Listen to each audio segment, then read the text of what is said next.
प्रिय विद्यार्थियों, आज हम आपको युगपत समीकरणों पर आधारित वार्तिक प्रश्नों को बताने जा रहे हैं।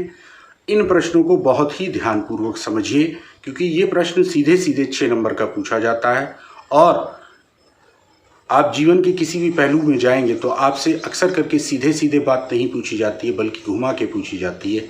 और वो तरीका यही होता है कि युगपत समीकरण होती है, वार्तिक रूप से होती है, उसको समझना आपको ज़रूरी है।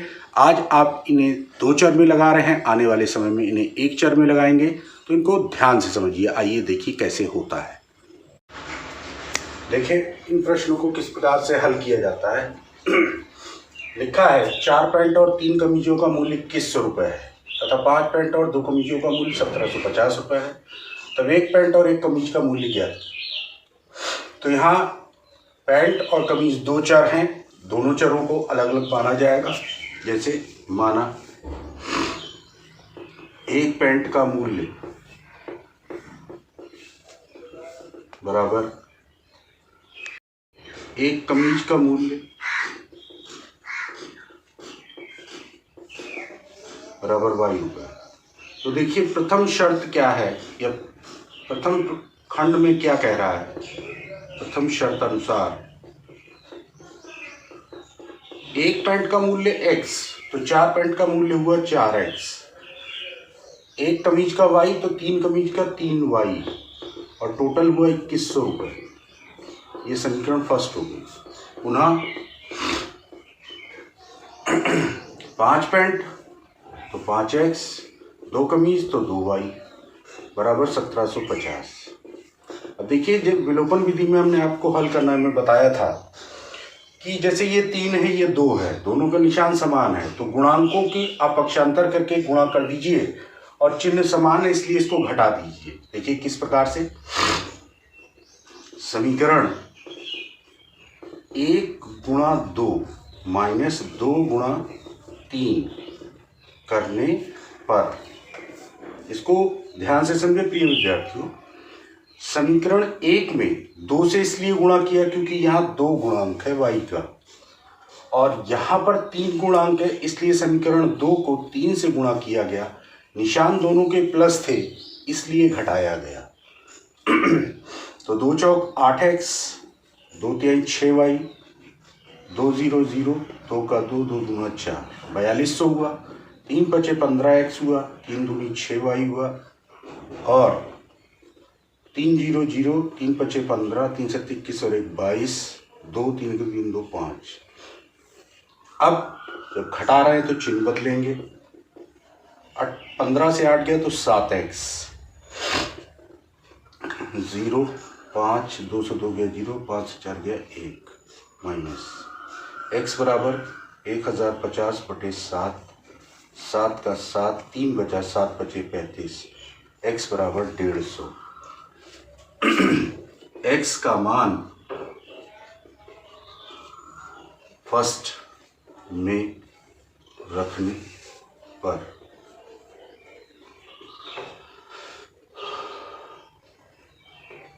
पंद्रह चौको 60, 600 प्लस 3y बराबर 2100,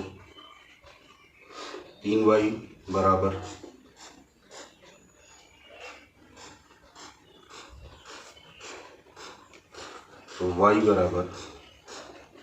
1500 बटे 3, तो 3 बचे 1500। यानी कि 1 पैंट का मूल्य हुआ 150 रुपये और 1 कमीज का मूल्य हुआ 500 रुपये। तो ये आपको समझ में आया होगा। अब देखें, आप दूसरा प्रश्न आपके सामने लिया गया है, इसे समझने का प्रयास करें। मेरठ से बिजनौर की दूरी 90 किलोमीटर है। भाई ये मेरठ है, ये बिजनौर है।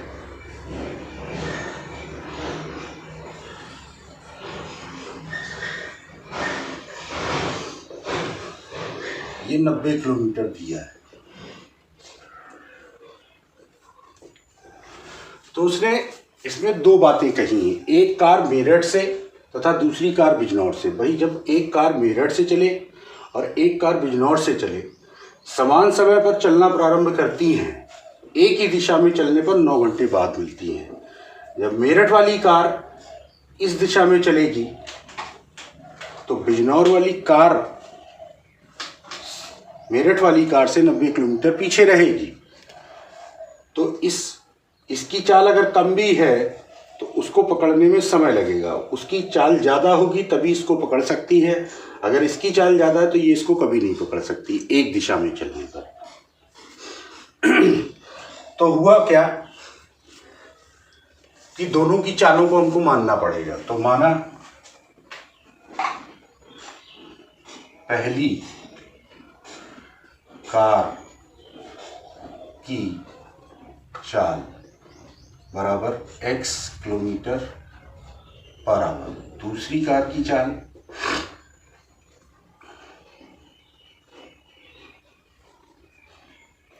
बराबर y किलोमीटर पर आवर। अब देखें, चाल बराबर दूरी बटे समय होता है।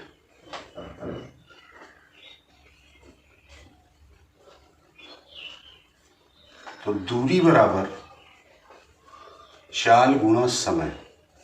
इसका मतलब समझें आप, इसकी चाल x है, इसकी चाल y है।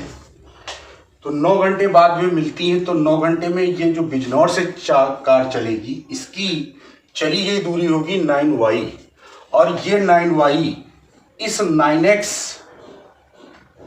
और प्लस 90 के बराबर होगी, क्योंकि इसकी ज़्यादा होगी, इसकी कम होगी। तो प्रश्नानुसार 9y बराबर 9x प्लस 90। समझ में आया? फिर से समझें आप, मेरठ से जो कार चलेगी वो धीमे चलेगी, बिजनौर से जो चलेगी वो तेज चलेगी, तभी बिजनौर वाली कार मेरठ वाली कार को पकड़ सकती है एक दिशा में चलने पर। विपरीत दिशा में ये कंडीशन नहीं लागू होती है, लेकिन एक दिशा की बात हो रही है। तो मेरठ वाली कार तो 90 किलोमीटर पहले ही आगे है बिजनौर वाली कार से। तो बिजनौर वाली कार अगर y किलोमीटर प्रति घंटा चलती है तो 9 घंटे में वह 9y चलेगी, और मेरठ वाली कार 9 घंटे में 9x चलेगी। 9x प्लस 90 बराबर होगा 9y के। तब ये आपकी जाकर पहली समीकरण बनेगी। अब देखें, अब चूंकि चार जब तक एक तरफ नहीं आते तब तक समीकरण क्लियर नहीं होती है, तो इसको हमने क्लियर किया। 9x माइनस 9y बराबर माइनस 90। तो ये x माइनस y बराबर 10 हुई। ये पहली समीकरण बन के आई। अब पुनः देखें, फिर वो क्या कहता है प्रश्न में, एक ही दिशा में चलने पर 9 घंटे बाद मिलती है तथा विपरीत दिशा में चलने पर, यानी कि मेरठ वाली बिजनौर की तरफ चले, बिजनौर वाली मेरठ वाली की तरफ चले, तो 9/7 घंटे बाद मिलती है। तो भाई ये x किलोमीटर से चल रही, ये y किलोमीटर से चल रही, जब ये दोनों आपस में मिल जाएंगी तो टोटल डिस्टेंस तो 90 किलोमीटर होगा ना। तो दूरी बराबर चाल गुणा समय होता है, आपको पहले ही बताए हैं। तो 9/7x प्लस 9/7y बराबर 90। अब क्या हुआ, इसमें 7 एलसीएम होगा, 9 कॉमन कर लें, या 9/7 बाहर किया, x प्लस वाई बराबर 90। तो 9 से इसको काटा तो 10 हो गया, तो x प्लस वाई बराबर 70। ये समीकरण सेकंड हो गई।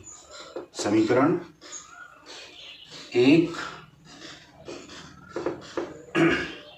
प्लस 2 से x माइनस वाई बराबर माइनस 10, x प्लस वाई बराबर 70।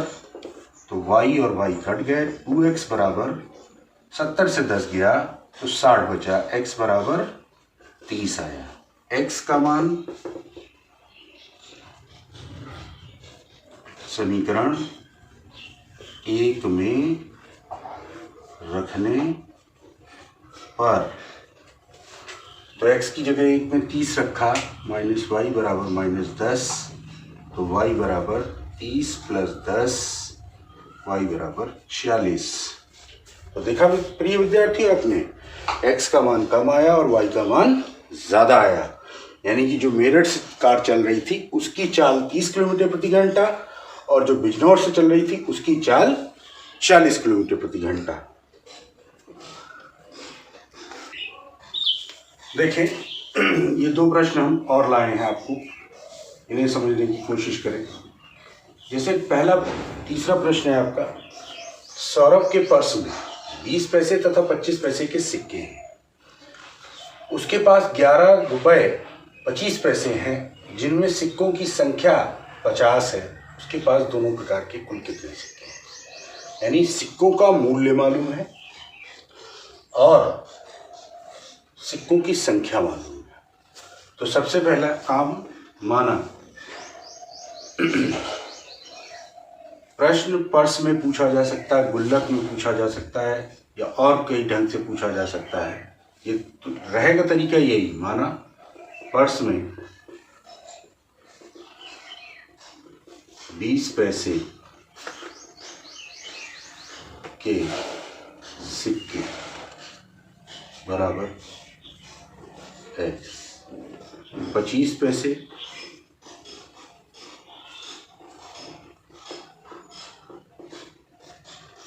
ये आइजन का मतलब जो ऊपर लिखा है वही y। तो पहले कहा है 50 सिक्के हैं, यानी x प्लस वाई जो है यानी टोटल नंबर्स वो 50 है प्रथम शर्तानुसार। अब बात आती है मूल्य की। तो 20 पैसे का रुपए के सापेक्ष मूल्य 0.20 होता है और इसका 0.25 होता है और ये 11.25। अब दशमलव के इधर 2 स्थान पर अंक है, दशमलव के इधर भी 2 अंक हैं, इधर भी अंक है, तो हम दशमलव को खत्म कर सकते हैं। यानी ये हो गया 20x प्लस 25y और ये हुआ 1125। ये समीकरण सेकेंड हो गई। तो समीकरण 1 गुणा 20 माइनस 2 से, तो ये 20x हुआ प्लस 20y हुआ 0, 2 पंचे 10 और यहाँ ये 20x प्लस 25y और ये 1125। और जब घटाया तो 5 बचा 125, y बराबर 5 दूनी 10, 5 बचे 25, y का मान 25 आया। y का मान फर्स्ट में रखने पर x प्लस 25 बराबर 50, x बराबर 25। अतः 20 पैसे के सिक्के बराबर 25 और 25 पैसे के सिक्के बराबर 25। देखिए उत्तर की जांच अगर आपको करनी है कैसे, 20 पैसे के 25 सिक्के का मतलब मूल्य जो होगा 20 इंटू 25 करेंगे तो 25 0 0, 25 दूनी 50 यानी 5 रुपये होगा। और वहीं पर 25 पैसे के 25 सिक्के तो इसका मूल्य हुआ 6 रुपये 25 पैसे। 5 रुपये और 6 रुपये को जोड़ेंगे तो 11 रुपये 25 पैसे, जो कि आपका आंसर था। इस तरीके से आप उत्तर की जांच भी कर सकते हैं कि आपका प्रश्न सही है या गलत। अब हम आते हैं चौथे प्रश्न पर, इसे आप ध्यान से देखें। प्रश्नों में कुछ होता नहीं है, प्रश्न की वर्तनी क्या कहती है उस वर्तनी को समझना होता है, समझकर प्रश्न को हल करना होता है। जैसे इसका नाम ही है युगपत समीकरणों पर वार्तिक प्रश्न। वर्तनी में कई प्रकार से पूछे जाते हैं, आयु से संबंधित होते हैं, पैसे से संबंधित होते हैं, क्षेत्रफल से संबंधित होते हैं। इनको हमको समझना होता है कि है क्या चीज। देखिए कि लिखा है प्रश्न में, वर्तमान में सौरभ की आयु रॉबिन की आयु से दोगुनी है। यानी कि सौरभ की आयु रॉबिन की आयु से दुगुनी है, तो रॉबिन छोटा है और सौरभ बड़ा है, तभी वो दुगुना होगा। 8 वर्ष बाद उनकी आयु 7:4 के अनुपात में हो जाएगी। इस समय प्रत्येक की आयु ज्ञात कीजिए। तो माना सौरभ की आयु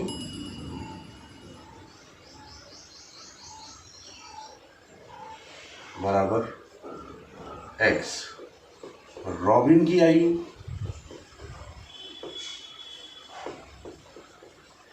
बराबर y।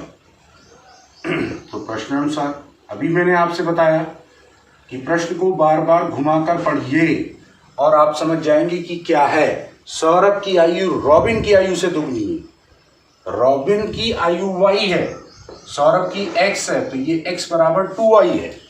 यानी ये समीकरण हुई x माइनस 2y बराबर 0। ये फर्स्ट हो गई। अब कहता है 8 वर्ष बाद, तो 8 वर्ष बाद सौरभ की आयु, तो बाद में जुड़ता है और पहले में घटता है। यहां बाद कहा जा रहा है तो x प्लस 8 और 8 वर्ष बाद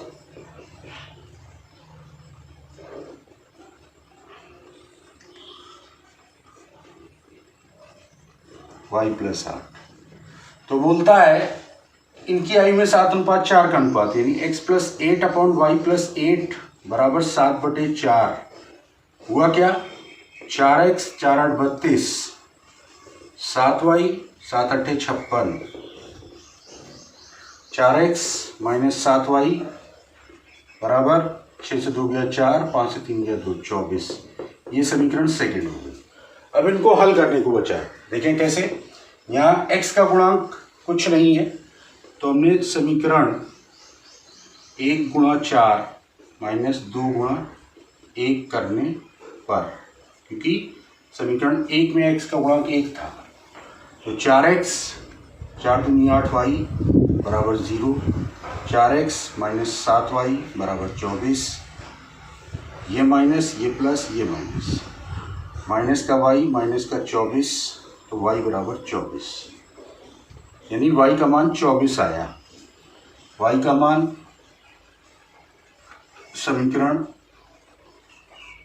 1 में रखने पर x माइनस 24 दूनी 48, तो x बराबर 48, यानी सौरभ की आयु जो आई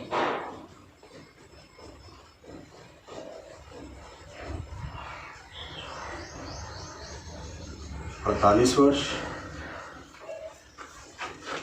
रॉबिन की आयु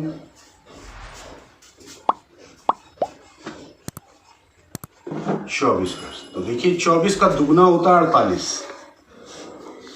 इस तरीके से। प्रिय विद्यार्थियों, आज हमने युगपत समीकरणों पर आधारित वार्तिक प्रश्नों को आपको समझाया और उम्मीद करता हूँ सभी को समझ में आया होगा। आप लोग ध्यानपूर्वक इन प्रश्नों को देखें, समझें और लगाएं। आप ये ज़रूरी नहीं कि नई किताब से हो, पुरानी किताब, जो भी किताब आपको मिले जिसमें इस प्रकार के प्रश्न मिले, उनको आप संबंधित प्रश्नों को हल कीजिए। यदि कोई परेशानी होती है तो कमेंट बॉक्स में लिखिए या आप मुझे व्हाट्सएप पर मैसेज कीजिए या कुछ भी कीजिए, लेकिन प्रयास करते रहिए जिससे कि आपका आने वाला समय आपके लिए उत्तम हो। धन्यवाद।